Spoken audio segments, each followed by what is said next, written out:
My dear friends, Anglo Indians across the country and Anglo Indians living right across the diaspora, as well as our friends and well-wishers, on behalf of the governing body of the All India Anglo Indian Association and our members spread across 63 branches across the country, I extend our greetings and good wishes to each one of you on Anglo Indian Day, today, the 2nd of August.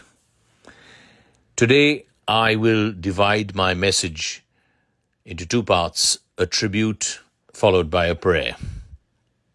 I'll begin with a tribute.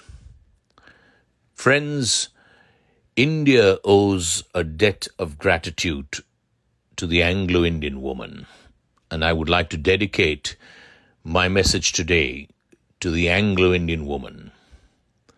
While those of other communities stayed home more than 100 years ago, the Anglo Indian woman stepped out of her home with a handbag full of courage and a demeanor full of confidence to earn an honest living. No patient was untouchable, no sports outfit unwearable, no aeroplane too dangerous, no personal remark too hurtful to send her scuttling home in fear or embarrassment. She pioneered the movement for the emancipation of women in India, not via activism and protests, but by sheer determination to go out and work. That and the courage of her conviction. She was the lady with the lamp who showed the way to the other women of India. And unlike most others, she had the support of her family. Not their permission, she didn't need that. Hard-working, efficient, she fought the big fight against vicious, ugly stereotyping and changed people's perspectives of the working woman, their closed mindsets, and she laid the foundation for women, particularly in urban India, to step out, stand up, and be counted. And incredibly, this didn't distract her from her role at home as a wife or a mother or a sister or as an aunt or a daughter, often taking care of her family. But you may ask, haven't women belonging to all communities made significant contributions? Of course they have. And that's exactly the point I'm making. They have, especially over the last 4 or 5 decades in independent India. In spite of the challenges they've faced and continue to face in this highly patriarchal society that we live in our country.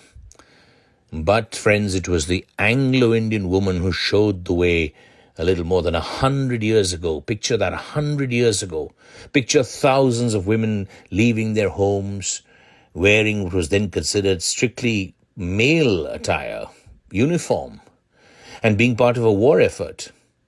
Or being the only woman at a meeting in a smoke-filled boardroom of men. Or nursing a wounded soldier, which meant cleaning him or seeing him helpless, even naked. Or tending to a critical patient, not knowing whether he belonged to what others may have thought of as a touchable or untouchable caste or a religious community that had slaughtered members of your family in a bloody riot sometime somewhere. Circumstance, religion, mindset, and social taboo did not permit women of most other communities to step out, get a job, or pursue a career, even if they wanted to. But into such a scenario walked the Anglo-Indian woman, boldly and confidently, grabbing the opportunities that circumstance, a positive mindset, and the lack of social taboo in which they were pioneers. With independence came the uncertainty of whether she could continue to wear a dress to work and work alongside her male colleagues.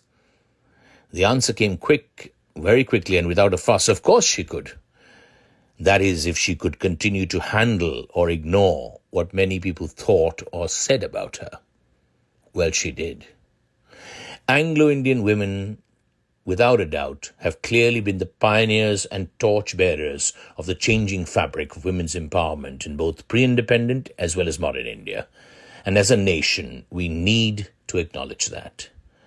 Today, Almost every young girl in urban India aspires to go out and work, many of them with the support and encouragement of their husbands and in-laws, their heads held high, dignity intact. Though they are still fighting the odds in this male-dominated nation, young women in India are taking giant steps in proving their worth and living their dreams. But it all began with the Anglo Indian woman, and we salute her. Now for the prayer I referred to at the beginning of my message. The reality, friends, sadly, is that so many women, even in the India of today, continue to live in villages and cities in a constant state of compromise, insecurity, some even cowering in fear. Their rights often obliterated, the wrongs against them often not corrected, highlighted, or even thought of as important enough to be talked about. Come, friends, let us pray, hope, and work towards an India where women are safe and secure, not oppressed and overpowered, be it in our homes, workplaces, farms, fields, and on our streets, where they can live with their dignity intact. It's high time we stop doing mere lip service to our great country as our mother, Bharat Mata.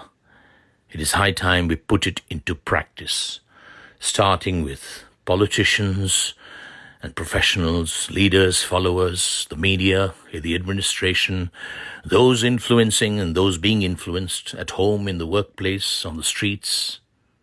You, me, every you and every me. We proudly proclaim that ours is the largest democracy in the world, perhaps the fastest growing economy too. Indeed, it fills our hearts with pride and joy.